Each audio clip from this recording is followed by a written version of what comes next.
जय हिंद मेरे प्यारे दोस्तों, मैं शुभम आप सबका स्वागत करता हूं CSE 2022 वाले डिस्कशन में।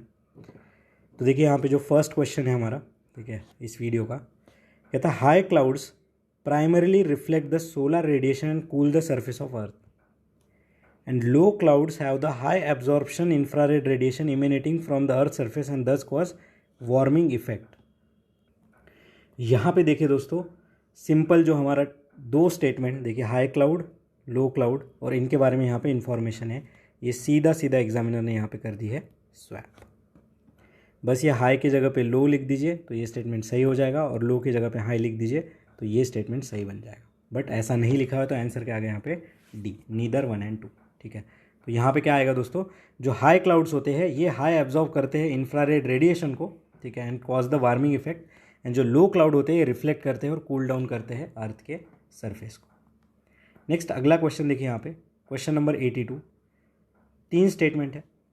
कहता BDBD is a large refugee settlement in the north western Kenya. Some people who fled from South Sudan civil war live in BDBD। Some people who fled from civil war in Somalia live in Dadaab refugee complex in Kenya. ठीक है, अब देखिए यहाँ पे, ठीक है, यहाँ पे देखिए सम पीपल, और यहाँ पे देखिए ये वाला स्टेटमेंट पर्टिकुलरली अगर हम देखेंगे नॉर्थ वेस्टर्न केनिया, ठीक है, नॉर्थ वेस्टर्न केनिया, तो यहाँ पे देखिए दोस्तों, यहाँ हुआ है स्वैप, ठीक है, ये केनिया नहीं है दोस्तों, यहाँ पे है युगांडा। ठीक है, तो ये जो BDBD, ये जो लार्ज रेफ्यूजी सेटलमेंट है, ये केनिया में नहीं है, ये युगांडा में। और यहाँ पे देखिए ये डायरेक्शन का भी सेंस है, यहाँ पे एक कंट्री भी है। ठीक है, तो थोड़ा यहाँ पे जो है हमें ध्यान देना था। ठीक है, ये स्टेटमेंट हमारा गलत है। क्वेश्चन में टफ कहूँगा इसे, क्योंकि हमें नहीं पता कि BDBD जो है ये साउथ सूडान से लोग यहाँ पे आए या नहीं है। बट अगर यहाँ पे हम हमारे लॉजिक से अगर जाते हैं तो देखिए क्या कह रहा है कि कुछ पीपल जो साउथ सूडान से भागे वो BDBD में आके रह रहे हैं। यहाँ पे ऐसा नहीं बोला कि BDBD साउथ सूडान में। फिर यहाँ क्या कह रहा है, some people who fled from civil war in Somalia live in Dadaab refugee complex of Kenya. अब यहाँ पे हो सकता है कि दबाब ये केनिया में है या नहीं, ये एक हो सकता है। बट सेकंड स्टेटमेंट तो हमें यहाँ पे सीधा सीधा सही लग रहा है। क्यों? क्योंकि ना यहाँ पे साउथ सूडान को BDBD से कनेक्ट किया, बट सिंपल बोल दिया कि साउथ सूडान से कुछ लोग यानी कि यहाँ पे 5, 10, 4, 5 कुछ भी हो सकता है। तो अगर ये स्टेटमेंट भी अगर हम देखते हैं तो यहाँ पे 2 यहाँ पे 3 जगह पे, तो एक ऑप्शन हमारा एलिमिनेट हो जाता। ठीक है, और उसके बाद भी ये क्वेश्चन बहुत ज़्यादा टफ है। तो यहाँ पे देखिए फर्स्ट स्टेटमेंट गलत है, ये युगांडा होना चाहिए यहाँ पे केनिया की जगह पे। सेकंड एंड थर्ड हमारा यहाँ पे सही है। ये जो दबाब रेफ्यूजी कॉम्प्लेक्स है ये केनिया में है। अब ये दबाब रेफ्यूजी कॉम्प्लेक्स देखिए दोस्तों, 2007 या 8 के प्रीलिम्स में ऑलरेडी UPSC ने पूछ रखा है दबाब रेफ्यूजी कॉम्प्लेक्स कहाँ पे, तो केनिया में। जब हम वो क्वेश्चन करेंगे तब मैं आपको यहाँ पे बता दूंगा। ठीक है, यहाँ पे आंसर है हमारा 2 और 3। नेक्स्ट आगे देखते हैं। ठीक है, ऑर्गेनाइजेशन ऑफ टर्किक स्टेट। ठीक है, इतना डिटेल में कोई नहीं पढ़ता है, किसी को नहीं पता था जब ये 22 के प्री में आया था कि ऑर्गेनाइजेशन ऑफ टर्किक स्टेट ऐसा कुछ है भी। अब इसके बारे में थोड़ा जान लीजिए। ठीक है, ये स्टेटमेंट क्वेश्चन नहीं होता है अटेम्प्ट, मतलब इसमें कोई लॉजिक मुझे तो नहीं दिखा। ठीक है, अब सीधा हम जान लेते हैं। देखिए 2009 में इस्टेब्लिश हुआ था, 2009 में इस्टेब्लिश हुआ था। यहाँ पे देखिए कजाकिस्तान है इसमें, किर्गिस्तान है इसमें, ठीक है, तुर्की है, ठीक है, जो टर्की है उसका नाम अभी तुर्की हो गया, ये 3। और यहाँ पे अज़रबैजान है और उज़्बेकिस्तान है। बाकी ना ही यहाँ क्रोएशिया है, ना ही रोमानिया है, ना ही आर्मेनिया है। ठीक है, तो यहाँ पे आंसर क्या आ जाएगा हमारा 2 और 5। बाकी ये 2 कंट्रीज़ और ये 3 कंट्रीज़, इनका नाम याद रखिए, ये ऑर्गेनाइजेशन ऑफ टर्किक स्टेट में है। आगे चल के आने के चांसेस बहुत कम है। ठीक है, बस इतना याद रखेंगे इसके बारे में। नेक्स्ट आगे बढ़ते हैं। बहुत ज़्यादा फैक्चुअल क्वेश्चन है, हमें तीनों के तीनों स्टेटमेंट यहाँ पे मोस्टली पता होना चाहिए। देखिए यहाँ पे क्या कह रहा है, थर्ड से पढ़ते हैं। Goa has the largest floating solar photovoltaic project in India. अब ये करंट अफेयर में था। ये देखिए दोस्तों, गोवा में नहीं है, आंध्र प्रदेश में है। ठीक है, आंध्र प्रदेश में है ये, जो कि भेल के द्वारा बनाया गया है। ठीक है, भेल के द्वारा बनाया गया है, और ये सिम्हाद्री में, सिम्हाद्री रीजन करके वहाँ पे है। तो ये गलत हो गया, हमारा आंध्रा में। Kerala has fully solar powered international airport. ये देखिए दोस्तों, फर्स्ट एयरपोर्ट है ऐसा जो कि फुल्ली सोलर पावर प्लांट है, और ये कहाँ पे है, कोचीन में है। सोलर पावर्ड है ये कहाँ पे, कोचीन में।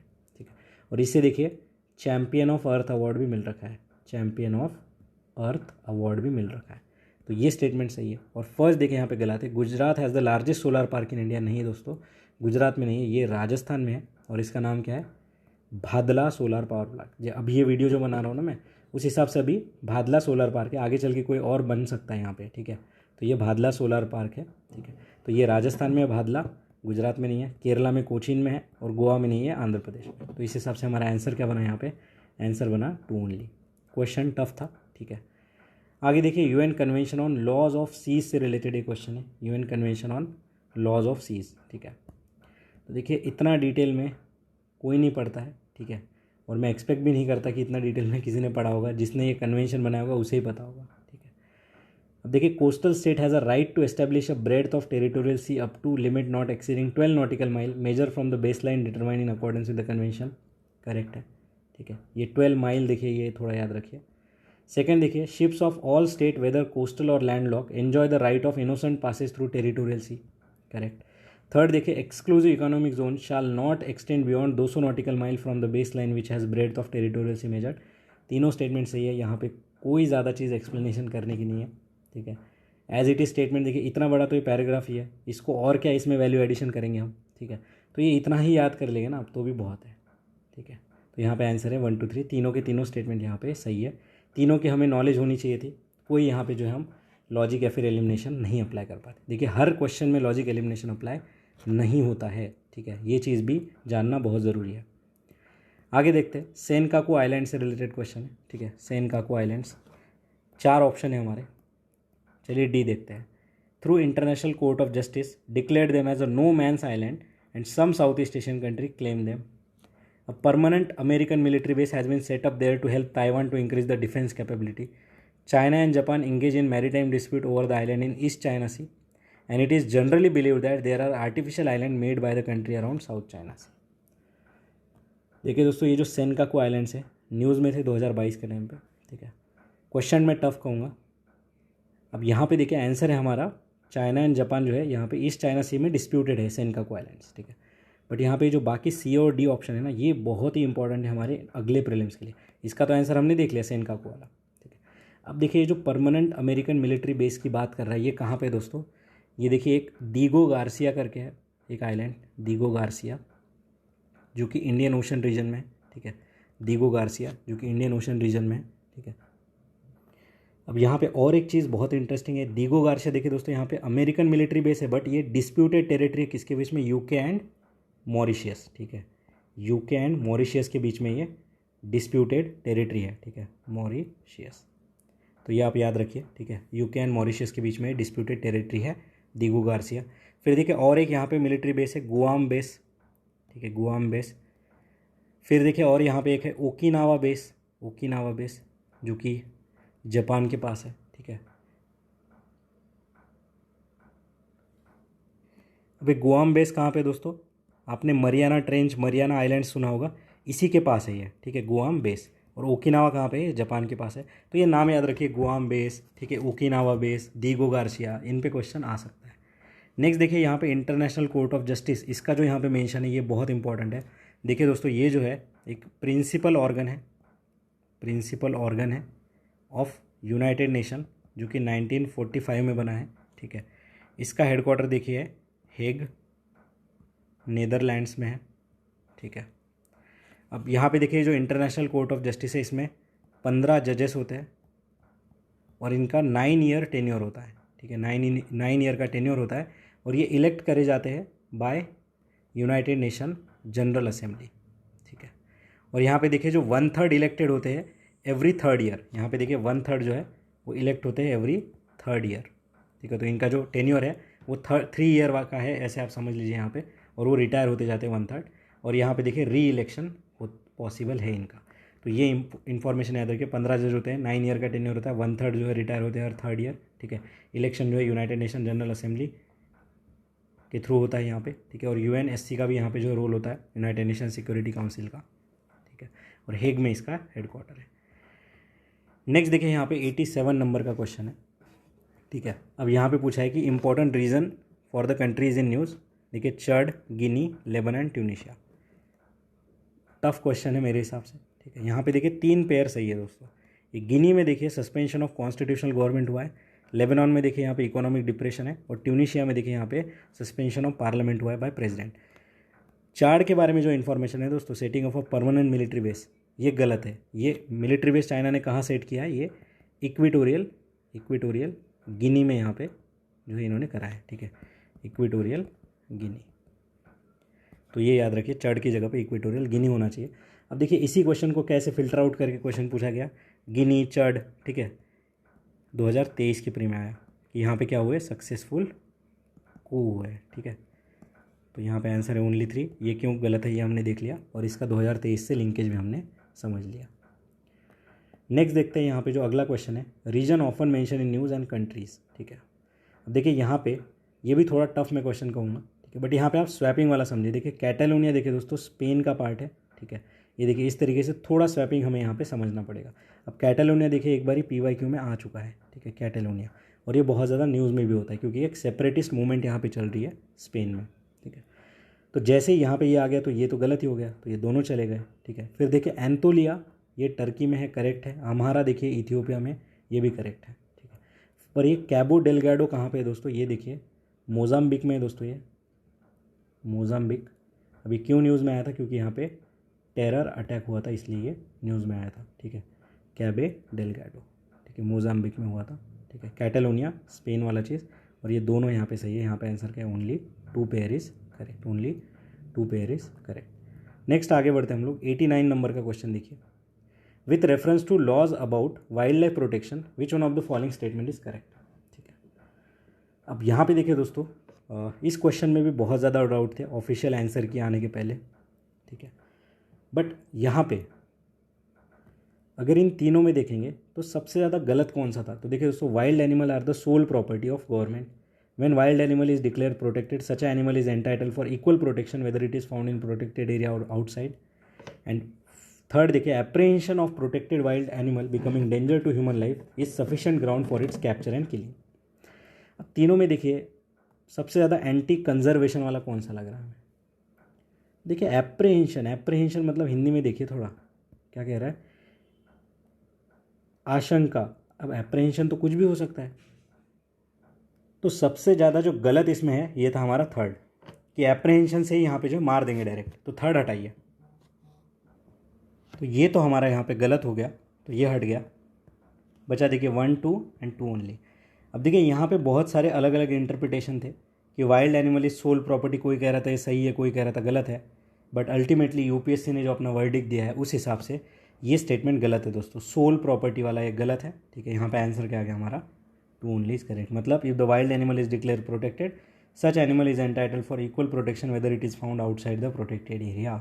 तो यही स्टेटमेंट हमारा सही है इस क्वेश्चन में, ठीक है। तो ये देखिए वाइल्ड लाइफ प्रोटेक्शन एक्ट से डायरेक्टली जो है ये स्टेटमेंट उठाए गए हैं। आगे बढ़ते हैं next, certain species which one of the following organism is known as cultivators of the fungi, cultivators of the fungi, ठीक है। तो ये मतलब क्यों ही पूछा, क्या ही पूछा पता नहीं। देखिए 1 लाइनर है, कल्टिवेटर्स ऑफ फंजाई एंड्स को कहते हैं, ठीक है।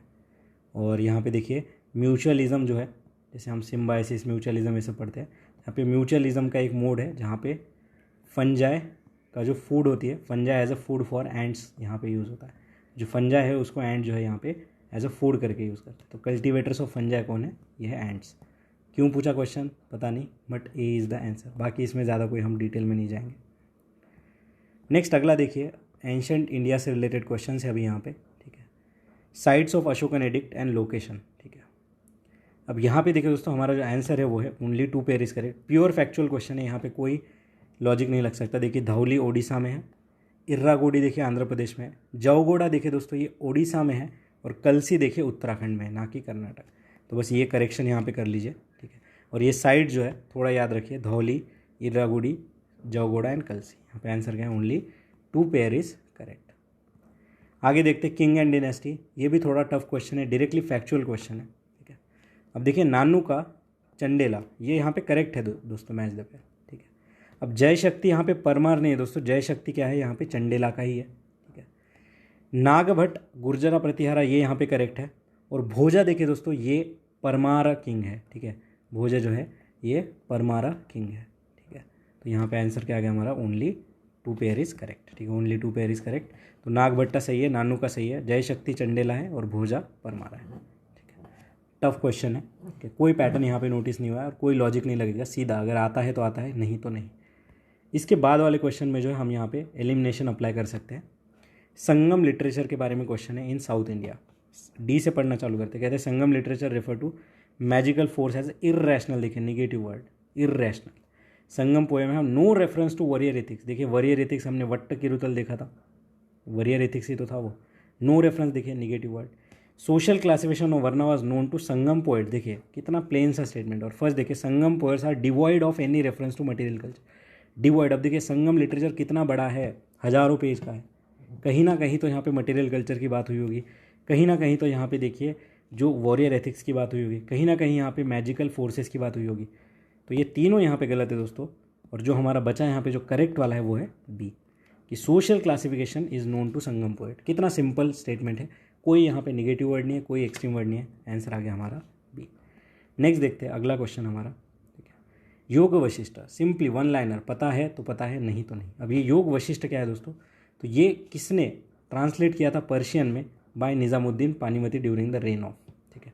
तो इसको जो पर्शियन ट्रांसलेशन किया था निज़ामुद्दीन पानीपति ने, ये किसके ड्यूरेशन में किया था। तो देखिए हम सबको पता है जो ट्रांसलेशन डिपार्टमेंट है मुग़ल के टाइम पे किसने चलाया था, अकबर।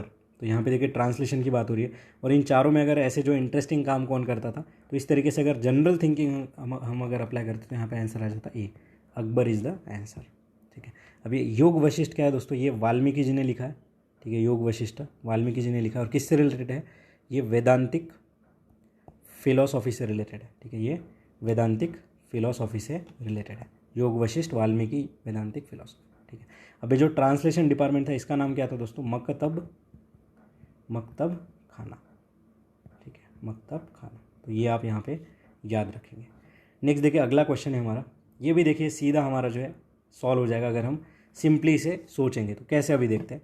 कहता है वर्ल्ड का सेकंड टॉलेस्ट स्टैचू जो है वो इनॉग्रेट करा है, जो कि रामानुजा जी का है, जो कि प्राइम मिनिस्टर ने इनॉग्रेट करा है हैदराबाद में। अब देखिए यहाँ से एक अगला क्वेश्चन ऐसे बन सकता है कि रामानुजा का स्टैचू कहाँ पे है, तो हैदराबाद में है, ठीक है।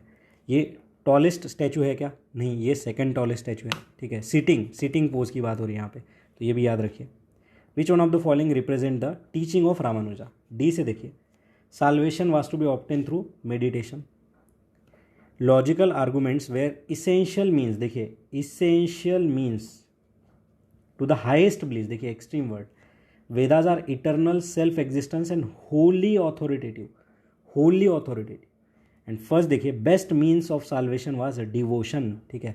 अब देखिए ये जो रामानुजाचार्य थे, ये देखिए दोस्तों इन्होंने भक्ति मार्ग को अपनाया था, ठीक है, भक्ति मार्ग को अपनाया था। और ये जो थे विशिष्ट द्वैतवाद को फॉलो करते थे, विशिष्ट द्वैतवाद, ठीक है। अब यहाँ पे देखिए दोस्तों अगर हम देखेंगे होली ऑथोरिटेटिव बहुत ज़्यादा एक्सट्रीम वर्ड है, इसेंशियल है ये भी बहुत ज़्यादा एक्सट्रीम वर्ड है, ठीक है। अब देखिए बचा ए एंड डी, इन दोनों में हमें जो यहाँ पे खेलना है, ठीक है। और यहाँ पे अगर हम देखेंगे तो हमें पता है ये जो रामानुजाचार्य है, आदि शंकराचार्य है, इन्होंने भक्ति मार्ग को जो है अपनाया है, ठीक है। और भक्ति मार्ग का इंग्लिश में क्या होता है, डिवोशन। तो बेस्ट मीन ऑफ साल्वेशन क्या है, डिवोशन। ये क्या कह रहा है, साल्वेशन मेडिटेशन से हो जाएगा, और ये क्या कह रहा है, भक्ति से साल्वेशन हो जाएगा। तो यहाँ पे भक्ति मूवमेंट की बात है, तो यहाँ पे आंसर आ जाएगा हमारा ए। तो इस तरीके से आंसर तक हम पहुँच सकते हैं। 96 नंबर वाला क्वेश्चन देखिए दोस्तों, 3 स्टेटमेंट है। कहता है पीएम ने इनॉग्रेट किया है एक सर्किट हाउस के near Somnath temple in Veraval, ठीक है, वेरावल ये कोस्टल रीजन में है दोस्तों, गुजरात के वेरावल। अब सोमनाथ टेम्पल इज देखिए वन ऑफ द ज्योतिर्लिंगा, देखिए वन ऑफ द, तो इसके सही होने के चांसेस तो ऐसे ही बढ़ गए। फिर क्या कहता है, description of Somnath temple was made by Al Biruni. अब भाई अल बिरूनी आया था, पूरा घूमा था, ट्रैवलर, और हमने मास्टर वीडियो सेशन में भी देखा था कि ट्रैवलर ने बहुत सारी चीज़ें देखी होती है। अब ऐसा ही देखिए एक क्वेश्चन आएगा 2021 के प्री में, जहाँ पे उन्हें विजयनगर के जो वुमेंस के बारे में नूनीज ने क्या कहा था ऐसा पूछेंगे, और वहाँ पे 4 ऑप्शन है, तो इसने कोई ना कोई चारों चीज़ें देखी होगी, ठीक है। अब यहाँ पे डिस्क्रिप्शन किया है, ऐसा नहीं बोला कि क्या डिस्क्रिप्शन किया है, डिस्क्रिप्शन किया है। अब थर्ड देखिए, प्राण प्रतिष्ठा of Somnath temple was done by president S Radhakrishnan. तो यहाँ पे देखिए दोस्तों थर्ड स्टेटमेंट का लास्ट वर्ड यहीं पे स्वैप है, यहाँ पे एस राधाकृष्णन नहीं है, यहाँ पे राजेंद्र प्रसाद जी है। तो ये हमारा गलत हुआ, और जैसे ही थर्ड गलत हुआ आंसर क्या आ गया 1 और 2, ठीक है। तो देखिए ये 2 स्टेटमेंट कैसे हमने सही समझे, वन ऑफ द ज्योतिर्लिंग और डिस्क्रिप्शन की बात हुई है, बट यहाँ पे देखिए फैक्ट है, क्लोज फैक्ट है, तो इसे थोड़ा हमें डाउट करना था यहाँ, ठीक है। आगे देखते हैं नेक्स्ट। यहाँ पे देखिए ये जो अल बिरूनी है, इनकी कुछ किताबें आप याद रख लीजिए, किताब उल हिंद, फिर देखिए ये तहकीकात ये हिंद, ठीक है, तहकीकात हिंद। ये देखिए उज़्बेकिस्तान से आए थे, उज़्बेकिस्तान से आए थे और मोहम्मद गज़नी के टाइम पे थे, मोहम्मद गज़नी के साथ आए थे। तो ये 2 चीज़ें, हम 4 चीज़ें याद रखें, किताबुल हिंद, तहकीकात हिंद, उज़्बेकिस्तान एंड मोहम्मद गज़नी। इनके ऊपर इतना ही क्वेश्चन बन सकता है। नेक्स्ट देखिए अगला क्वेश्चन हम देखते हैं, ठीक है, डायरेक्टली साइंस टेक्नोलॉजी का क्वेश्चन है, role of B cells and T cells के बारे में। ठीक है, अब देखिए दोस्तों, B cell and T cell ये डायरेक्टली हमारे इम्यूनिटी से रिलेटेड है। ठीक है, ये साइंस टेक्नोलॉजी का क्वेश्चन है, यहाँ पे आंसर है हमारा D. They protect the body from diseases cause by pathogen. Immunosuppression नहीं है, बॉडी पेन एलिवेट नहीं करते हैं और एनवायरमेंटल एलर्जन नहीं है, डी आंसर है। ठीक है, इसमें हम कोई जो है लॉजिक यहाँ पे नहीं अप्लाई कर सकते, सीधा बी सेल टी सेल अगर हमें पता है, ठीक है, लिम्फोसाइट, ये सारी चीज़ें, ठीक है, जो कि हम 12th में पढ़ते हैं। आगे देखते हैं, देखिए यहाँ पे हम जो है थोड़ा सा इसे समझते हैं। 3 स्टेटमेंट है, 3rd से पढ़ते हैं। Nano particles of some commercial product enter the environment and are unsafe for the human. देखिए सम, अब जैसे सम देखा सीधा है भाई, सम यानी करेक्ट। सम कहाँ है, देखिए 3rd, ठीक है, 3rd 2 जगह पे है। फिर देखिए अब 3 and 2 and 3, मतलब फर्स्ट पढ़ने की भी ज़रूरत नहीं है मेरे दोस्तों। फर्स्ट क्या कह रहा है कि other than those made by humans nano particle do not exist in nature. देखिए नॉट एग्जिस्ट इन नेचर, ये रिसाइकल हो ही नहीं सकता, एग्जिस्ट ही नहीं करता नेचर में। क्यों, ऐसा क्यों है भाई? सेकेंड देखते हैं, nano particle of some metallic oxide are use in manufacturing of some cosmetics. सम 2023 में भी कितने बार सम था, 22 में भी कितने बार सम है। तो यहाँ पे आंसर क्या आ गया हमारा 2 and 3। बिना नॉलेज, कोई ज़रूरत नहीं कि कौन सा कॉस्मेटिक, कौन सा नैनो मटेरियल, कोई ज़रूरत नहीं है, सीधा आंसर आ गया हमारा 2 and 3। तो ये लॉजिक है जो कि मैजिक की तरह वर्क करता है प्री एग्जाम में। देखिए डीएनए बार कोडिंग से रिलेटेड है, थोड़ा साइंटिफिक नॉलेज हमें यहाँ पे होना चाहिए। ठीक है, अब देखिए डीएनए बार कोडिंग क्या होता है ये समझ लीजिए। ये देखिए दोस्तों, जीन और इसके डीएनए का सीक्वेंस यहाँ पे देखा जाता है और ये आइडेंटिफाई करा जाता है यहाँ पे स्पीशीज़ को, यहाँ पे आइडेंटिफाई करा जाता है स्पीशीज़ को। ठीक है, अब देखिए यहाँ पे अगर हम देखते हैं 3rd, देखिए identify undesirable animal in a process food, distinguish among the species, correct. Age of the plant, देखिए दोस्तों इसके लिए हमारी रिंग्स काउंट करी जाती है प्लांट के इसमें, और एनिमल्स के इसमें कार्बन डेटिंग करी जाती है, उनकी जो भी हड्डियाँ हैं उनकी। ठीक है, तो ये एसएस यहाँ पे एज तो नहीं होता है, बाकी ये दोनों चीज़ें यहाँ पे होती है डीएनए बार कोडिंग से। टेक्निकल नॉलेज की यहाँ पे रिक्वायरमेंट है। ठीक है, कैन भी करके यहाँ पे देखिए 1 to 3 ऑप्शन में ही नहीं दिया है, साइंस टेक्नोलॉजी क्वेश्चन है, 1 to 3 ऑप्शन लगा दिया नहीं उन्होंने। ठीक है, तो एज की यहाँ पे नहीं बात होती है, तो ये गया बचा हमारे पास 2 and 3 और यही हमारा करेक्ट आंसर।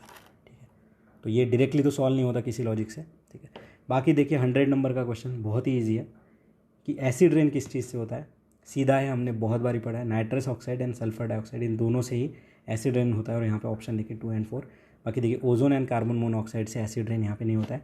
एसिड रेन 3 से 4 बारी PYQs में आ चुका है। ठीक है, और एसिड रेन का याद रखिए nitrous oxide and sulphur dioxide, ये 2 ही चीज़ें यहाँ पे है।